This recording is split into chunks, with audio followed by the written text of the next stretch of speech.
Hey, what's up? Mark Music here at ito na mga master. Napakaganda ng topic natin ngayon mga master. Ang topic natin ngayon is paano ba i-extend ang major scale ng bawat chords. Yun. Ganda master, napakaganda ang topic natin ngayon mga master. Pero bago ang lahat, magbibigay ako ng disclaimer. Di po ako professional na gitarista, nagtuturo lang po ako ayon sa aking experience at sa sarili kong research. Kayo nang bahala kung susundin nyo o hindi ang mga turo ko. Ito naman master, bigyan na natin to ng kasagutan mga master kung paano daw i-extend ang major scale ng bawat chords. Ito naman master. Pero dapat mga master, alam na natin yung nota dito sa ating fretboard. Saulado na natin yung mga nota master pag nag-aral na tayo dito kung paano natin i-extend yung ating scale. Kasi pag hindi mo pa ito saulado yung mga nota is mahihirapan ka master ditong magsunod. Kaya meron din akong turo doon mga master. I suggest na panoorin mo na lang yun mga master para maintindihan mo ito yung topic na to mga master. Yan. May nagtatanong sa akin mga master, yung iba daw dito yung ang tip dito mga master is kailangan tatandaan natin kung ano yung inaapakan ng ating scale or ano yung mga nota doon sa inaapakan ng ating scale. Sample sa A, dito na tayo sa A. Nagsawa na kayo sa G.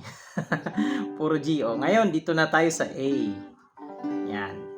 Dahil ang topic natin is scale, major scale. Dito tayo sa A major. Scale niya, yung kanyang pattern is 7 notes, 4 frets, low E, fifth, 7, 9. Then shift tayo sa A or fifth string, fifth, 7, 9. Then shift na tayo ng strings, dito na tayo sa D strings, 6, 7. Or i-note for notes natin is A, B, C sharp, D, E, F sharp, G sharp, din balik na sa root na A.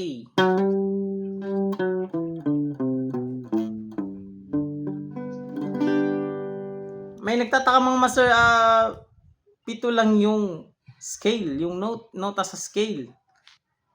Bakit daw nakakarating dito? Yon, magandang tanong din yan mga master. Siyempre of course, para yun sa mga beginners, nalilito sila. Kasi hindi pa nila saulado or memorize yung mga nota dito sa fretboard. Kaya nga, I suggest na kailangan sa ulo natin lahat yung mga nota dito sa ating fretboard. Saan man dito sa ating fretboard, kailangan sa ulo natin para hindi tayo malito. Kasi kahit nandito yung mga daliri mo or dito na nakarating yung scale mo, same pa rin ang nota yan na inaapakan dito sa ating pattern na A, B, C sharp, D, E, F sharp, G sharp, A. Yan. Pareho lang yan. Pag nakarating na dito, siyempre root natin to. Ito na yung gagawin nating root ulit. So, A, B, C sharp, D, E, F sharp, G sharp, then balik sa root. Then root na naman ito na ulit. So, A, B, C sharp, D, E, F sharp, G sharp, at balik na siya sa A, root, another root ulit. Yung the best example dito mga master is yung keyboard. Di ba pansin nyo sa keyboard? Yung keyboard. Daming pinipindot yan. Dami. Focus lang tayo dito sa mga puti, kulay puti. Huwag dun sa itim. Yun. C1, D1, A1. Yun. So on support din. Pag babalik ulit siya sa root na C, meron na namang number na 2. Yan. Tapos C4, C5. Ganon. Ganon, di ba? Pareho lang yan ng konsepto dito sa gitara master. Yung kanina na nakarating ako dito, na may A din pala dito, is yun din yung konsepto doon mga master. Bumalik lang ako sa root. Pero meron lang siyang octave. Mataas lang ang kanyang pitch i-compare doon sa mga naunang root. Yan. parehong konsepto lang yan, master. Yung nota, naglulup lang yan. Ang nota talaga ng scale, na major scale is 7 notes lang yan. Nauulit lang at nauulit. Yan. For example, dito tayo kanina, di ba? Ito yung nasa A tayo. So, pansin mo yung A. Ito yung root na to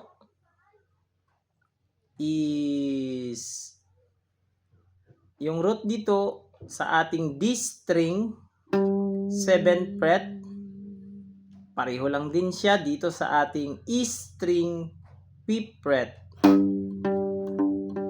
Pag inatras mo to, so ito yung atrasin natin yung scale niya, is magkuha lang tayo ng reference dito sa dalawang strings na to. For example, di na tayo dito sa low E string, dito lang sa dalawa na to. So ito na yung magiging pattern niya. A, G sharp, F sharp, E, D, C sharp, B, din A.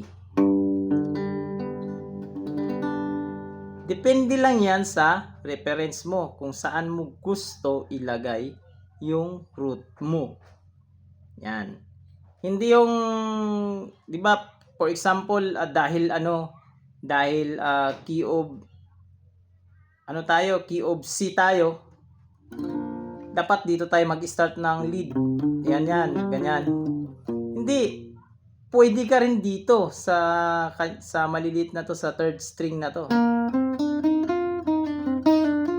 Pwede mong hanapin din dito. Yan. Kahit saan mga master, basta nagdedepende yan kung saan yung reference mo or yung pinaka-root mo kung saan mo ilagay. Yan. Ganyan yan. Hindi yung tawag nito dahil yun nga, dahil sa C at saka nakita natin dito sa mga tutorial, dito yung starting ng C, ng pattern ng scale niya, is dito na tayo lahat ng mga adlib natin na gagawin dito na, hindi. Yan, kaya napaka-importante talaga yung start na i-memorize yung fretboard. So, for example, yun na yung C, dito yung do niya. O dito rin tayo maglagay, pwede.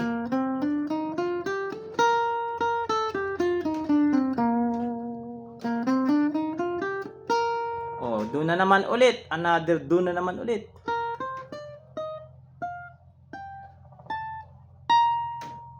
Yun.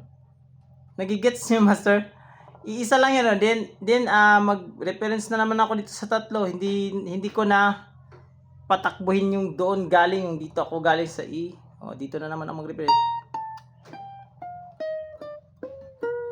Yun. Yan. Pasensya na kayo, master, sa master. Kasi masyado nang maliliit yung dito. At hindi ganun ka ganda yung aking gitara. Yun. Papatawa lang ako, mga master. Yun. Yung idea dito, master, sa pag-extend ng scale is madali lang, mga master. Basta tatandaan mo yung mga nota ng scale na yun.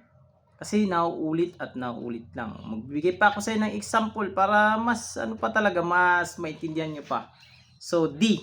Ayan, ito. Maraming nalilito dito sa D. So ito yung D. Yung D na yan is, ito yung kanyang open dito sa 4th string. D yan, D. So magiging ganito na yung scale niya. Kung dito tayo mag-start dito sa open, is ito na siya. D, E, F sharp, G, E, B, C sharp, D.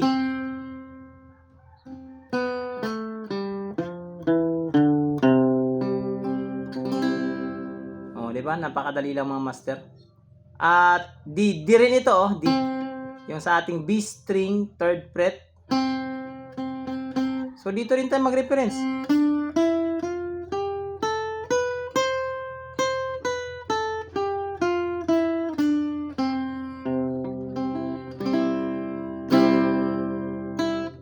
magulat kayo, nakarating ako dito, D. O, dito na rin ako mag-reference ng D.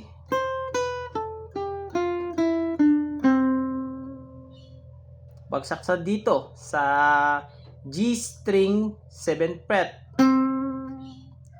O, dito merong D dito, so pwede rin tayo pwede rin tayo mag-reference dito, paatrasin na lang natin yung scale niya. Nagamitin natin ito yung E string at yung D string. So ito.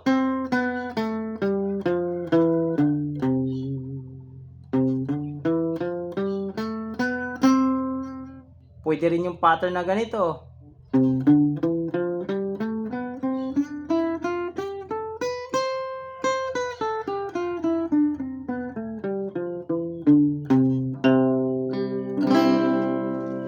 Yan.